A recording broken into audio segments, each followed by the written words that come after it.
today? So after Barcelona yesterday, we're going somewhere that's a little bit maybe slower pace. We're going to a town called Figueres, which is a nice like Spanish town with a nice town square, an old town and what have you, but it's maybe a little bit more famous because it's where the artist Salvador Dali was born. Now there's a big museum of his. We may go in it, we may not. I'm not sure, depending time-wise and whether Milo will love it. The outside of the museum itself looks kind of crazy. It's like weird big red walls with like eggs on the top. It looks a bit odd and a bit unusual, but we're kind of keen to see that. And apparently there's bits of art just dotted around the town, which we'll be keen to have a look at. We're also really keen to go there because it's also home to the Catalonia Toy Museum, and there's somebody in the back of the car who will be very, very excited to have a look at that. That's Milo. The museum looks kind of good. Apparently it's not expensive to get in. It has lots of weird old toys, some cool retro computer games and things like that, and also apparently an amazing model railway. So yeah, we'll hopefully get a nice little bit of lunch, have a look at the old town, go in the toy museum, see some weird art. Should be good. So we're in Figueres, I'm probably saying that wrong. And we've come to a toy museum. You can probably see there's loads. And we're on the second floor. It's over 2 floors. I'll show you what I can see as I'm walking around. Milo, is it good? Yeah, he likes it. Top floor will show you some footage, but part of it in this room is all the big train area.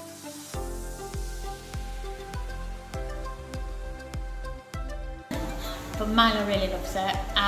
There's still the next floor down we haven't been to yet, so I don't know what's in there.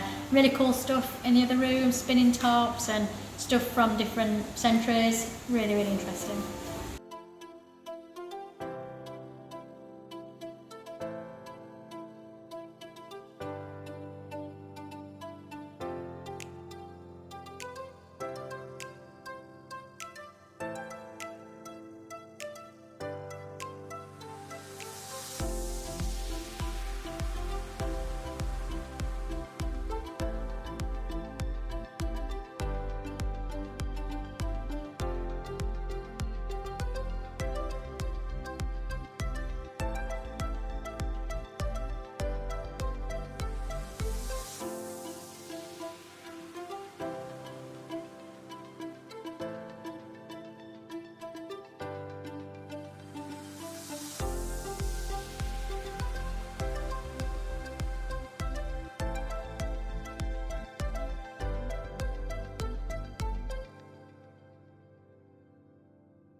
So we just had a really nice stop off for lunch. We had some filled croissants and some panini bread, and we've just walked up a hill to have a look where the Dalí Museum is, and it's here. I'll flash up a photo of it as well, but yeah, it looks really unusual. It's got sort of eggs on the top, if you can see. So yeah, it's not that busy. We thought it would be a lot busier than this, but we're gonna have a walk back down through town and I'll show you what that's like. But it's a lovely little place. Really love it. Let me show you a little bit of a better view of it if I can get here and show you all the eggs along there. So yeah, it's a really interesting building, really interesting. The funny thing is, we've come here, it's been brilliant. It's only an hour's drive from Tossa, so it's not been too far. And Milo's loving it, he's having a lot of fun. He really enjoyed the Toy Museum. I've enjoyed just walking around town. We had some nice lunch. Paul's just absolutely loving the car parking structure that's behind me. We've got all this Dalí stuff everywhere. but it's a car park, so I'm going to let him pan to it so he can show you what it looks like, and we'll flash a picture up.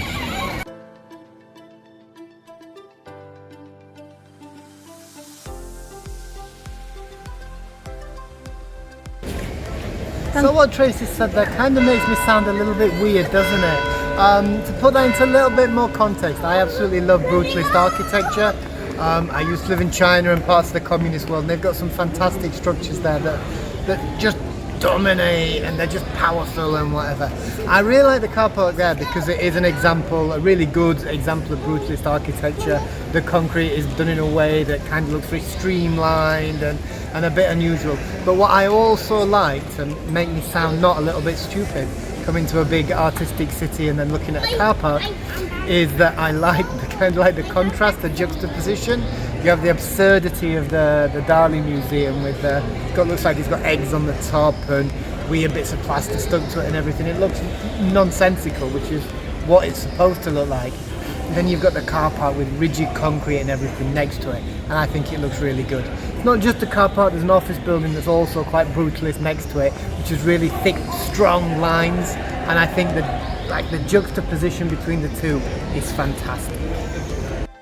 So Trace, what do you think of the Dali stuff we're seeing? There's some really random things, like behind Paul, I'll show you a picture. There's a big head with dolls' heads as their eyes and a television in its head.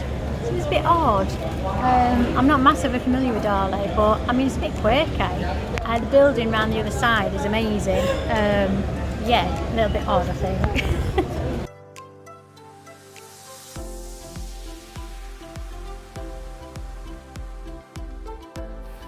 So yeah, Figueres has been a really good day. For me, I had the best of our holiday. We really enjoyed it. Yeah, and then it went Very wrong. yeah, all kinds of wrong. As the picture that you just saw showed, Milo was climbing up on a climbing frame. He slipped before we could get a hand to him. He fell, probably about 1.5 meters, 1.50 meters, just under 6 feet of a fall. His fall was broken. He hit his little tricycle underneath and banged his mouth on it, which in one way was bad because it banged his mouth, and another way it was good. It stopped his head going into the floor. But yeah, it didn't go. It wasn't well. He was bleeding. He was crying. He was screaming. It wasn't very good. We tried to drive back to Tossa, hoping he would calm down in the car. He didn't. He started to get distressed, Drowsy as well. maybe a little bit drowsy, so we did the only thing you can do in such kind of a situation. We googled nearest hospital, and yeah, we went up there, didn't we? Yeah, I went to Figueres, sort of A&E, I guess, wasn't it? Yeah. And they were amazing. It was absolutely fantastic. They were brilliant. So we made sure we had our medical cards with us. We gave them Milos. I think we were triaged in less than 10 minutes, and then we sat back in the waiting room to wait for the doctor to call us through. I think it was less than another half an hour, wasn't it? Yeah. Doctor saw him, checked him out. He said he wasn't too worried, but because we'd mentioned that he'd been drifting off in the car, he wanted the paediatrician to see him. So we had maybe 5-10 minute wait and saw a lovely lady, checked him out again, gave us some advice, said she wasn't too worried, but gave us some information that she had translated kindly for us around things to look out for. At this point, I was covered in blood. He'd got it all over him. Like a combat medic. Yeah. His lip was really swollen, and he was just not in a good place, was he, bless him? But he was really brave, and that kind of shone through, didn't it, more than anything else. By the end of the we were in the hospital less than 2 hours, which was, in all honesty, if you're British, if you get sick, get on a plane to Spain. It's easier than going to a British A&E emergency room if you're American. It was fabulous, and by the end of that 2 hour period, he'd been seen twice and he was calming down. He was still obviously not in the best frame. His mouth was swollen and he clearly wasn't at his best, but he calmed down and he was feeling okay. Yeah, and in one good way, we were due to fly home the next day, so we only had one more night in the hotel, and then we knew we could get him back to his home comforts more than anything, and that was a bit of a relief. So at least it happened towards the end of the holiday. We were so proud of him though, how he dealt with everything, wasn't he? Because he was very shook up. He probably dealt with it better than I did. No, you did fine, darling. You did really well. You're a hero. But yeah, it was a fraught ending to the trip and to the holiday. In fact, obviously we're recording this after we've got back to the UK with a little bit of hindsight and whatever. But yeah, it was a harsh ending. But he was so brave, and we kind of felt, good about him.